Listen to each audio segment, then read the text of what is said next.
What is the definitive list of coaches that you should follow? Because I mean, come on. I'm tired of all of the muckraking. This is where I got to bring Brad back, because this is how I'm going to answer the question of who are the coaches we should follow. So meet Brad, my arch nemesis. Hey, Brad, you're in my backyard. Just wanted to talk to you about my online marketing. Ladies, I'm glad to be here with you today. I have a lot of respect for ladies. I have a lot of respect for women entrepreneurs. Most of my business partners are married to women entrepreneurs, so I get it. I get women's issues today. I've known a lot of women, woken up next to a lot of women. I've promised to make breakfast for a lot of women and then ordered it in. I know how a lot of women take their toast. I know how a lot of women take their eggs. So you tell me who's the real feminist here, you know what I'm saying? So, you up? Welcome to Marketing Muckraking, the show that asks not simply what brand culture can do for us, but what it's doing to us. With your host, creative director, and brand strategist gone wild, Rachael K. Albers, making fun of business and making business fun. This is the show for rebels, revolutionaries, and renegades who run businesses that burn the rulebook. If you're sick of business podcasts that have all the answers, well, I got nothing but questions. Let's go. Episode 15. Is the coaching bubble bursting? And who are the good coaches? Lots of famous folks are closing shop and retiring from coaching and online business. Some are saying that the coaching bubble is bursting, but I don't necessarily agree. Grifts and pyramid schemes and coaches by different names are part of the historical fabric of capitalism.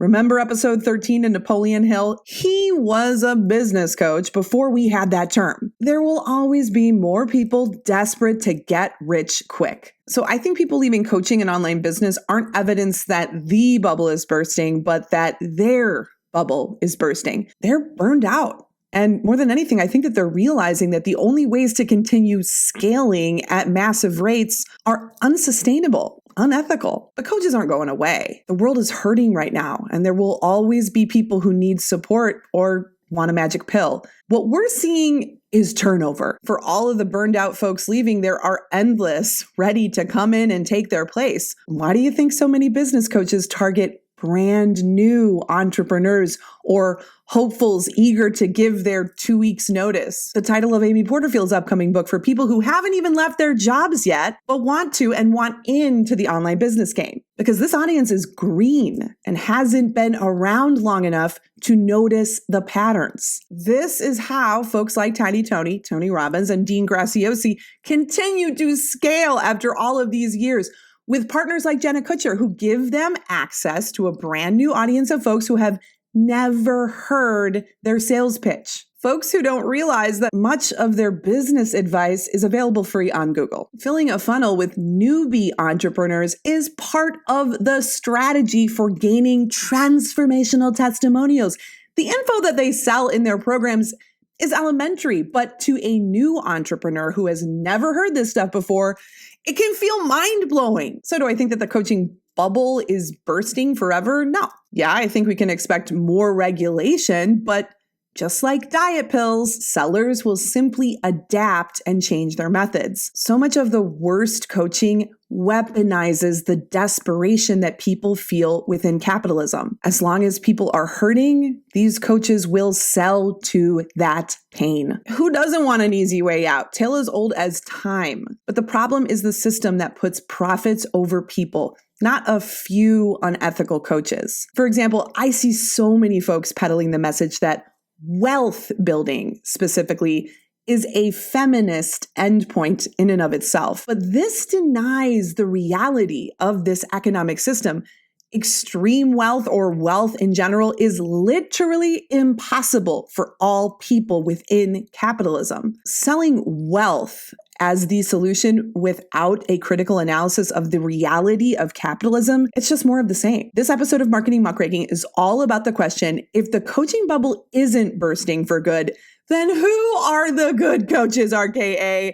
Can you give me a list? Make it easy for me. I'm kind of exhausted by all the muckraking. I'd like some feel-good answers. Well, I've got answers, all right. I pulled this episode from the Free School archives. Last year, I did a live in June of 2021 about this very question. Who are the good coaches, RKA? Who can I trust? Listen up, it is a wild ride. You meet my character, Brad the Braggy Bro, and learn his backstory. You get a peek at what I teach in my keynote speeches about the power of reverse niching.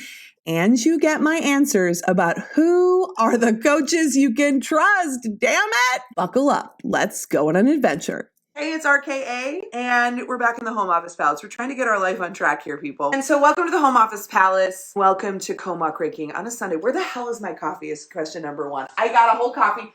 I learned how to do eco-friendly K-cups where it's a reusable situation. I'm really excited about that. And then my coffee is near to be found. Do we just truck ahead? Do we truck along? We're going to truck along. Because you all know I would sit here with the coffee in my hand and I wouldn't drink it.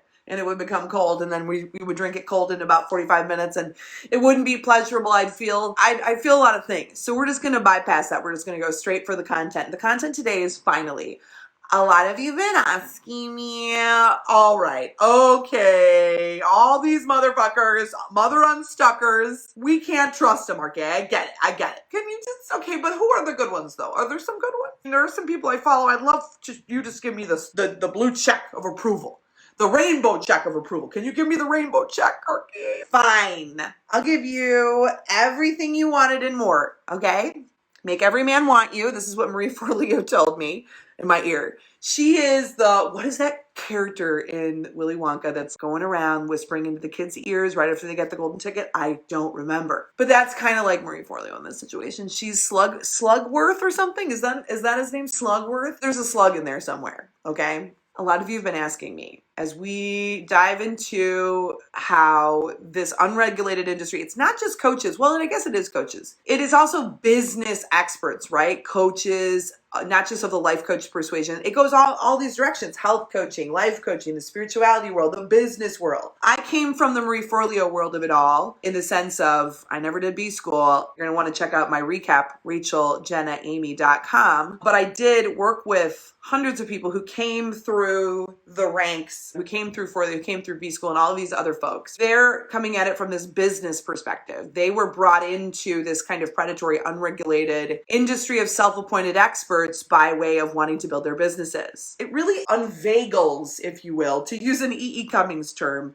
it unveigles in all these different directions throughout all these different industries. I'm kind of looking at it from the business building entrepreneur, small business perspective, specifically women. And then there's this sub niche of the mom within that market. And that's where Jenna Kutcher and Rachael Hollis comes in, because they represent totally bringing these predatory concepts and sales funnels and all of that stuff. Amy Porterfield years ago wrote an email one morning, her team sent an email one morning about how many billions of dollars are to be made. Now I feel like it's $1 trillion or some shit. I don't know, in the information market, in the expert market. I feel like, was that the same email where she was like, Russell Brunson is my secret boyfriend? I don't know. JK, that's a joke.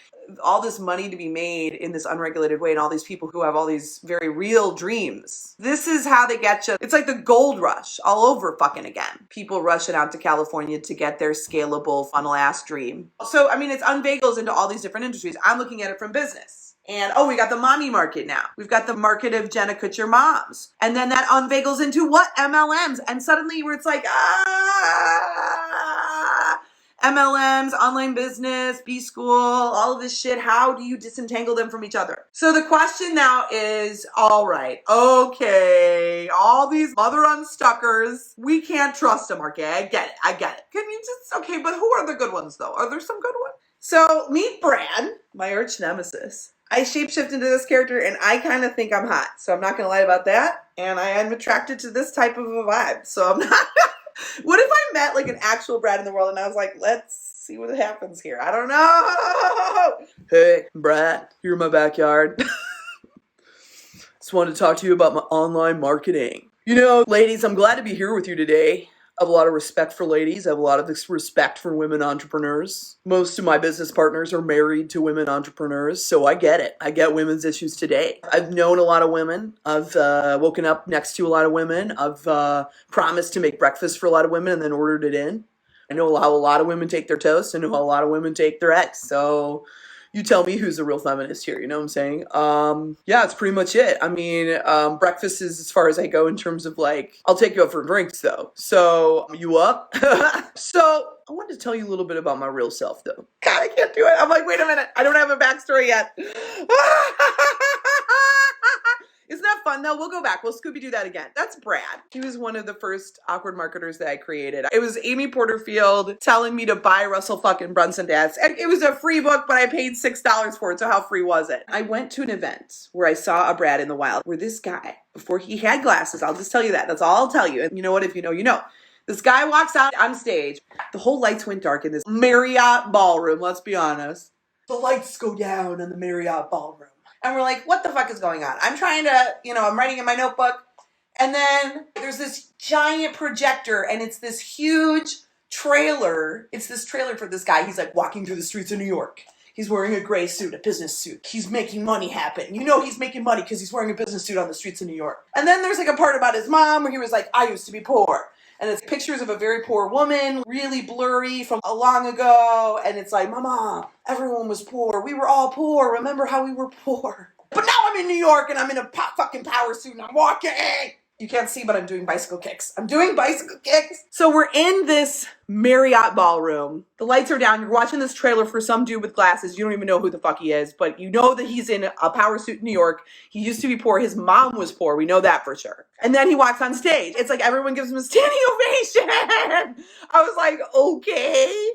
He also had one of those book things where he was like, get my book for free, only get to my dick funnel. So I had a bunch of these experiences in a row where I was like, what the fuck?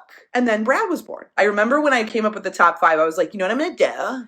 I thought it was so novel. I was like, I'm going to get a fucking green screen and I'm going to say some shit on the internet. I remember the day I published my first one of the 5. I believe the order was Guy the Guilt Tripper, Carrie the Copycat, Brad the Braggy Bro, yep, Gigi the Girlypreneur, and Cassandra the Cultural Appropriator. That was the order I released them in. It was Halloween week, and it was funny because I thought I will do this on Halloween week because that's how people will tolerate me being dressed up in costumes. I studied theater and comedy, all these things, but I was very afraid to bring this element into the conversation, into how I was showing up in my marketing. So I'm like, you know what, how I'll justify it is, I'll do it for Halloween. So I bring these characters out, but I remember the first video I debuted, I was like, people are gonna freak out. They're going to be so mad. No, they didn't. And they didn't care a lot until I got to actually Carrie the Copycat.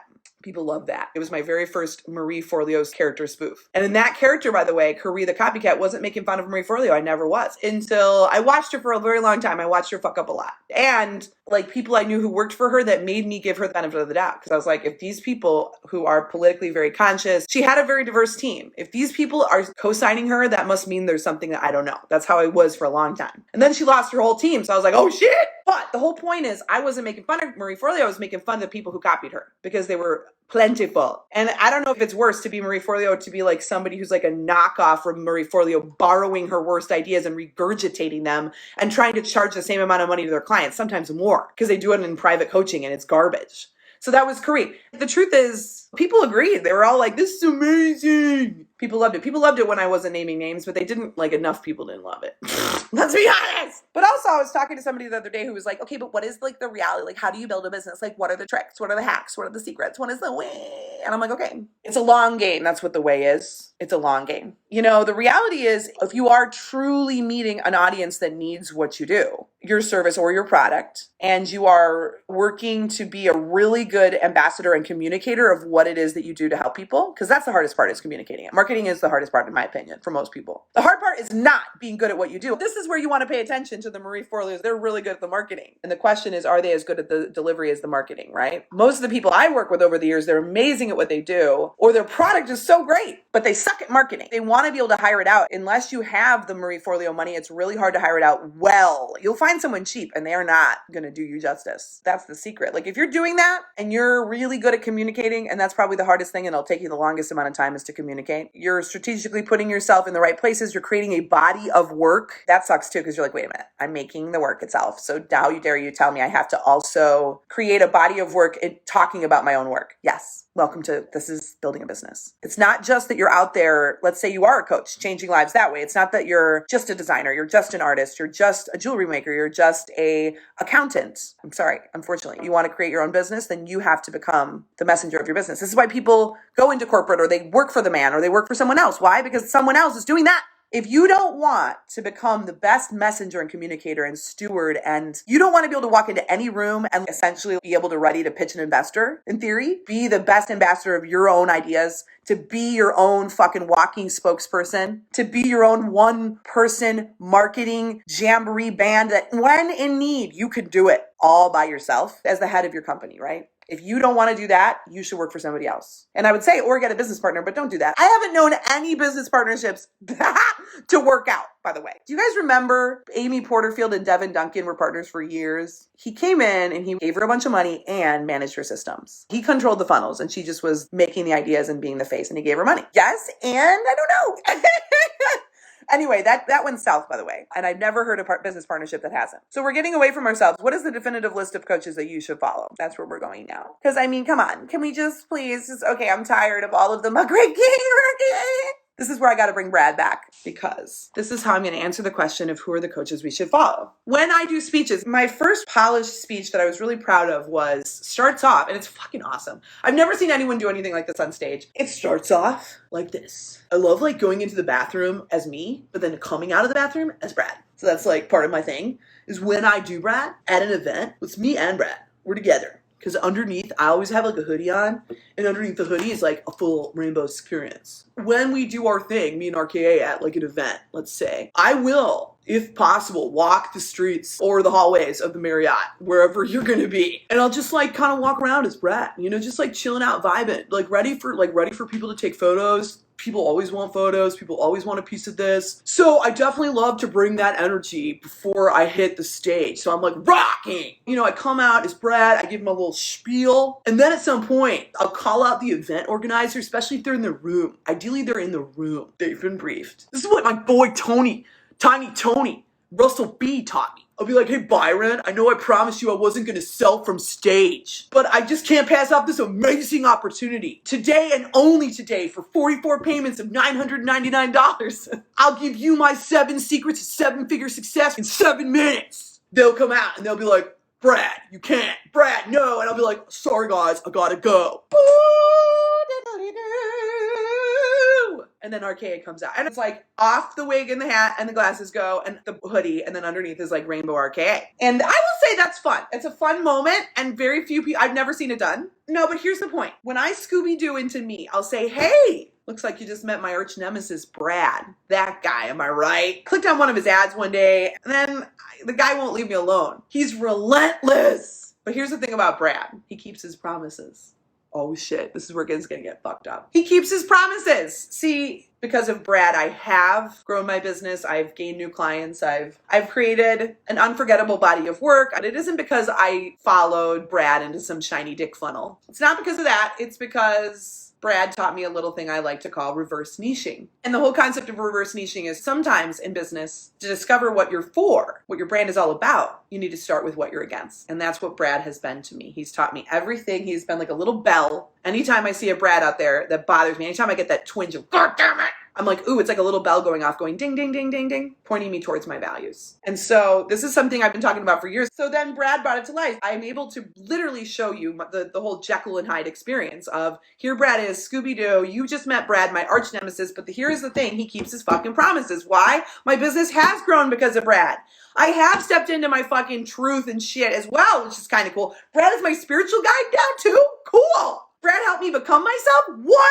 Damn, Brad, your testimonial is growing by the minute, but it's not because I followed him into some shiny fucking dick funnel. It's because he helped me discover the power of reverse niching. Sometimes to get clear on what your brand is for, you have to start with what you're against. And this is what I want to talk about today. The question is, okay, there's all these bad businesses, all these bad coaches, all these bad leaders. We know, we hear it. Who are the good ones? Can you tell me the names of at least one good coach?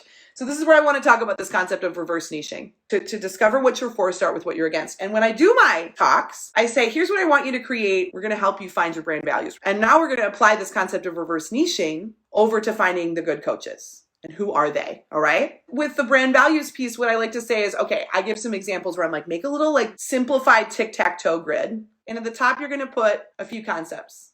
I think they are, I don't believe in, I won't work with people who, and I hate it when people in my industry, That's at the top. So we start in the first one, I don't believe in. And this is good for just like brand values in general. And when I get into the strategy piece of the situation with my clients and we start talking about their audiences and their message, right? Because the whole idea, as I got to you before, is how do you be successful in business, RKA? You've got to become an amazing communicator about your own brand. You've got to be the best messenger ever. If you can't figure that out, you're going to struggle and spend a ton of money on somebody else doing that for you. So this is all in service to messaging your own business and discovering how are you going to message it.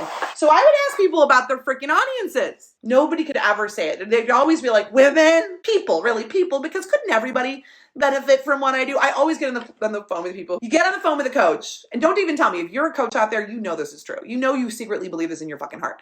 I'll be like, who do you work with? And they'll be like, okay, I know I need a niche, but the truth is, RK, I think everybody should be in coaching. I think everyone could benefit from this. One time I did this for my neighbor's dog. He was remarkably different. I just can't even tell you. So let me just be honest with you, RK.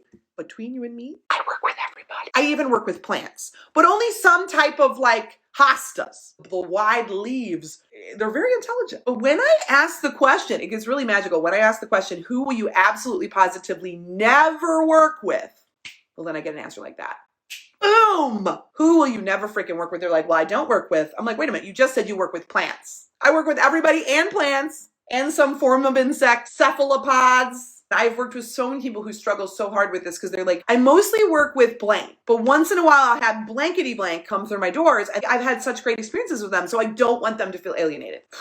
And the like weird reverse magic of this, and this I cannot fully explain. When I ask people, who will you absolutely positively never work with, I get an answer like this. And it's this reverse way of backing into your values, backing into your messaging. People who struggle with specificity somehow don't struggle when they talk about what they hate, what pisses them off, what they're not about, what they don't stand for, what they won't tolerate anymore. When you get people talking about that, they will go and go and go and go. So then you can reverse engineer that. So remember at the top of our tic-tac-toe sheet was, I don't believe in, I won't work with people who, and I hate it when people in my industry. There's a few other ones I have for this, but we messed around. So let's just say I don't believe in sleazy marketing tricks, right? That's the top. The whole idea is then you reverse engineer that. If you don't believe in sleazy, slimy, predatory sales tactics, like not allowing a return. I don't believe in having a non-disparagement in the fine print for an online course that you're buying. How about that? That's a good one. I don't believe in having a non-disparagement clause in the fine print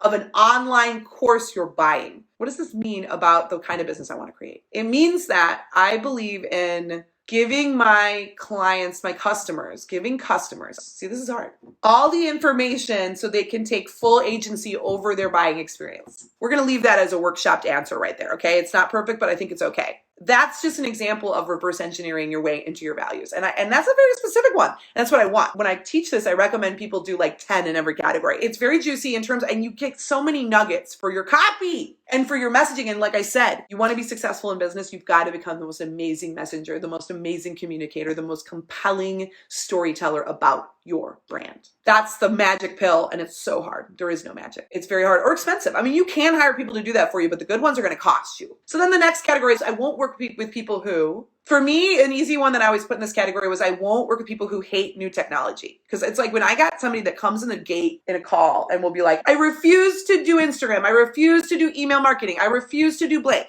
Now, if it's a principled reason for like some really good reason, okay, everything is flexible. But if somebody comes in and they're already like anti-social media, but they want to be a bazillionaire in online marketing, I'm like, bye. I just can't with you. I'm not going to spend 6 months of my life convincing you why you need an email list. There's no amount of blogs I can send you that's going to fucking convince you. And listen, you go for it your way, but this is not going to be through me. See how I get all riled up? I tell you, when you ask people this question, they get all fucking mad. Okay, I won't work with people who refuse to accept new technology. And I love to work with people who are voracious learners. How about that? Yes, that's totally true. People that I work with me love to learn. They love to learn and challenge themselves, and they see life as an adventure. They're not mad about a new platform coming out or a new tool coming out. They're excited. They might be stressed, but they're excited and they're ready and they're like ready to play for the rest of their lives. And because like, what the fuck is the point if you're not? This is it. This is it. So if you don't like it, I mean, why are you doing this then? Go start a farm. We could use like organic farmers and shit, like honeybees. Go save the bees. Go to the Earth's core, circa Hillary Swank. Go figure out what's going on. Figure it out on the Earth's core. Do that. Don't be in online marketing though, please. So the third one was, I hate it when people in my industry, this is a fun one. I throw this in for thought leadership purposes. As you're kind of trying to think of like, what can I contribute that's new? What can I say that's new? Like think about, like you want to make a change. Think about what you pisses you off in your industry. It's going to lead you in the right direction of what you need to fix, what your business needs to be about. It's like going to answer you some really juicy ass questions here. I hate it when people in my industry, okay, let me give you one. Pretend to be friends with you to get favors and business to get favors. Like, how about that? I hate it when people in my industry pretend to be friends with each other so that they can get favors from each other and use each other. I hate it. It hurts. It's the worst. I want to build an industry so that's the opposite. Ooh, what's the opposite of this? We're going to reverse engineer. I want to build an industry that is emotionally intelligent. I mean, like, is that a cop out to say that? Like, I want to build an industry of people who see and value that relationships are everything. Okay, we'll just leave that there. That's a workshop version of that. I want to create an industry full of people that see and value that relationships are everything. Okay, that's it. So this is like, we're creating copy, we're creating messaging points, we're creating everything that I also just did. Like if you were to break down each of those boxes that we did, each of those could be a different type of content that I create. That could be like a video for a different day. You've just created your content calendar for the next 6 weeks. This is such a juicy way of breaking into your values, of getting juicy copy, of getting a real clear picture of who you work with. It's like really multi-purpose, this exercise. And it's not that hard. It's just reverse engineering, and I call it reverse niching. And it's because of Brad. Thank you, Brad, because it's fun to create characters out of like the negative attributes. I don't believe in blank, but I believe in blank. The I don't believe in category can become your supervillain. It's fun for me to go and embody Brad. It's catharsis a little bit, but then also it helps me creatively brainstorm what I want to create instead. So it's not just about catharsis. It is also about praxis, about reflecting and taking action, and reflecting and taking action. And I want to get back to this question of,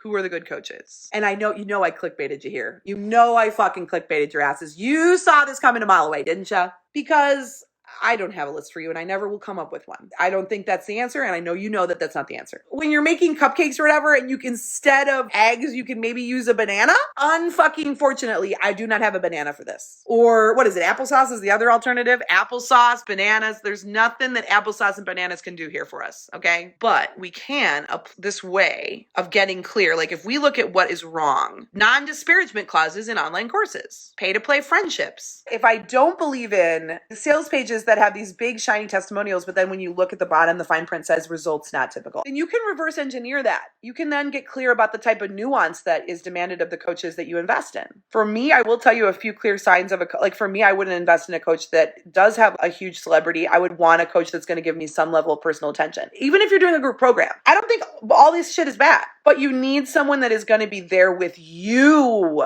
The real results come from praxis, reflection and action, and then reflection and action, and then reflection and action. That's praxis. You can't do that in a vacuum. It's really hard to do that. Now, you can do that to some degree with yourself, but if you're going to pay for a coach, you should be getting serious support in the praxis arena. And honestly, you need to be doing praxis with people and like that know what the fuck they're doing. Because a lot of people have come to me and told me that the value of B school is not the curriculum, it's the community. Either the connections you get and the amount of relationships you build and like that turns into business, or like the people in the community giving each other advice. I think it's both, right? And yes, I think, listen, if you're going to join a course like B School for $3,000, $2,000, $3,000, and you get tens of thousands of business out of it over the years, well, hell, I mean, I think it was worth it, but let's be honest about what you purchased there, But I think the danger of some of that stuff is that like you're in praxis with people who aren't maybe the best people to be giving you advice. I've talked to you all before about this form of theater that I did for years, and it's called Theater of the Oppressed. And the concept of Theater of the Oppressed is really the idea that Augusto Boal said,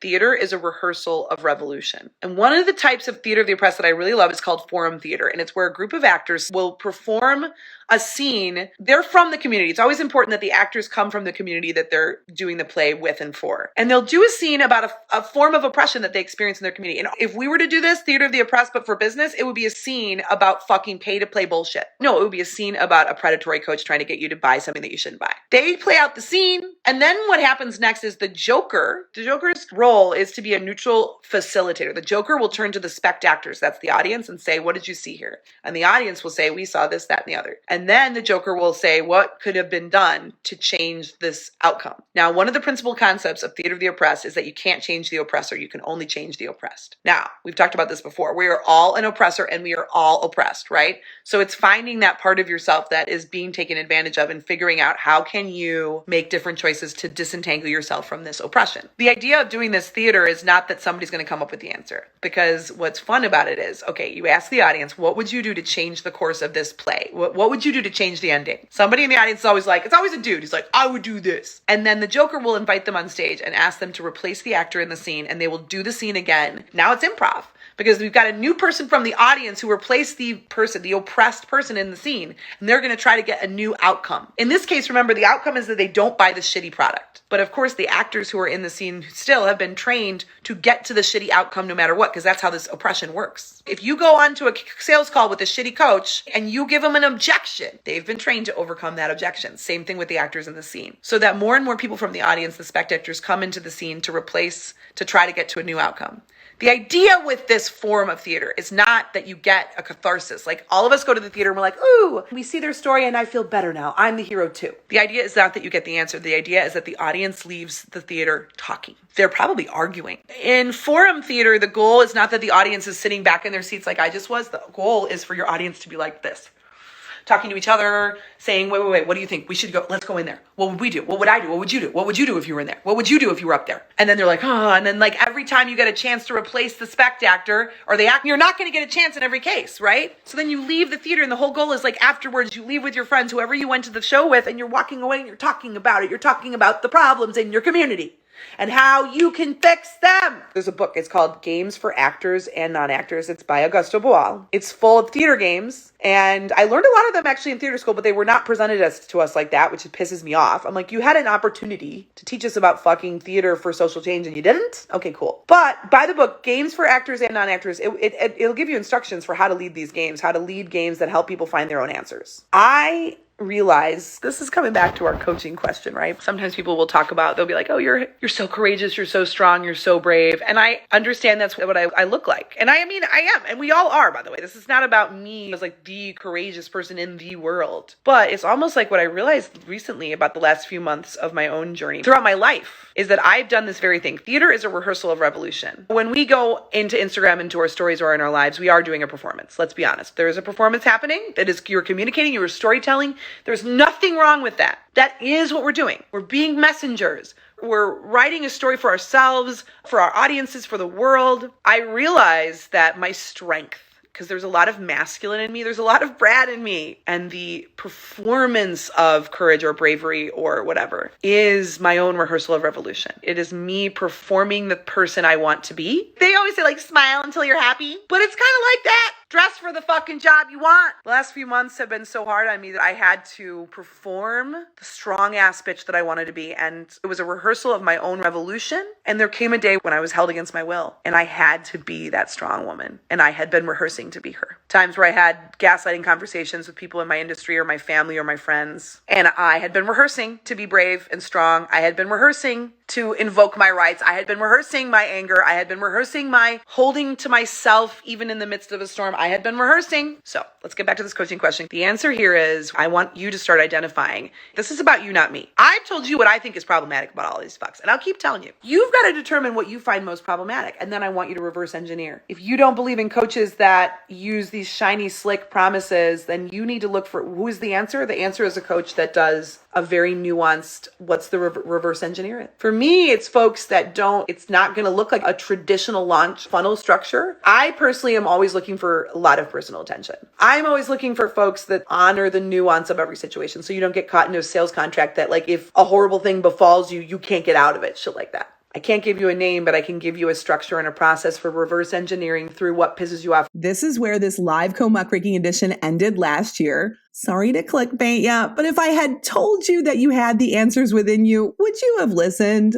See, that's the thing about these celebrity personal brand coaches. They sell to so many because they promise answers that they aren't qualified to give. The best answer that I can give you is more questions. The questions you can ask yourself to determine what really matters to you. What are your brand values? What does the answer not look like so you can reverse engineer it into what the perfect coach for you does look like? And as you heard in this episode, the reverse niching exercise can be used for much more than finding a coach. It helps you find the right audience to communicate your message to. It can help you get clear on the thought leadership that you can create and the content that your audience and industry needs most. You can use this to write your copy, build your offers, plan your content. It really is the gift that keeps on giving, which is what I believe about building a body of work.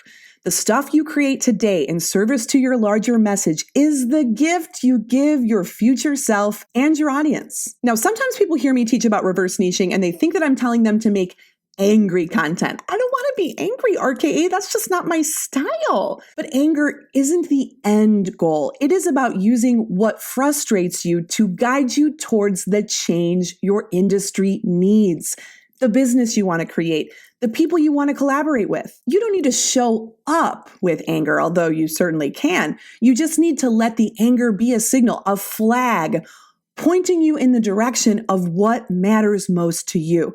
Then you translate that anger into passion for what you're talking about, what you're creating, what you're building. Take a look at my show, Awkward Marketing, where I use comedy to teach about building a business on the internet. That content isn't angry, it's funny. But you can bet your britches that every single topic I brought to that show started as something that pissed me off and then turned into a funny way of teaching you about how to market in a way that feels good to you. I've got a downloadable version of my reverse niching exercise that you can get at reverseniching.com.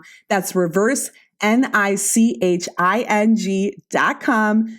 And the best way to make use of this tool is to let yourself flow with the stuff that bugs you. Because, come on, everybody loves a good rant. But we don't stop with the complaining because, as I like to say when I give my talks, complaining is boring. What are you going to do about it? Let your frustrations help point you in the direction of your brand values, the change your industry needs, and the people you want to work with, including coaches. Once you have created a list of complaints, you can actually create your own brand arch nemesis, like I did with Brad. Playing with my Brad character is fun and cathartic and helps me brainstorm in a creative, playful way about how I want to show up for my audience and the changes that I want to make in the world. I'd like to hear about your brand arch nemesis. I like to give them a name, something with alliteration. I've got Brad the braggy bro, Guy the guilt tripper, Carrie the copycat, Gigi the girlypreneur, Cassandra the cultural appropriator. Let that kind of guide you into creating your own arch nemesis's name. Go download the reverse niching exercise at reverseniching.com and then email me with what you discover. If you're not getting my emails, go to rachaelkalbers.com/subscribe so you can get in my inbox and vice versa. I look forward to ranting and raving with you. Let's rehearse some revolution. If you want more marketing muckraking and brand strategy gone wild, I invite you to subscribe to this show. And if you enjoyed it, leave me a review. That really helps me out. If you hated it, please send it to your enemies. They sound like good people. You can go to rachaelkalbers.com/subscribe to get these updates in your inbox. And because this show is self-sponsored, if you wanted to support my work, you can go to buymearobe.com. That's where the magic happens. In the meantime, remember, it's not the age of the niche, it's the age of the wild card bitch. See you on the internet.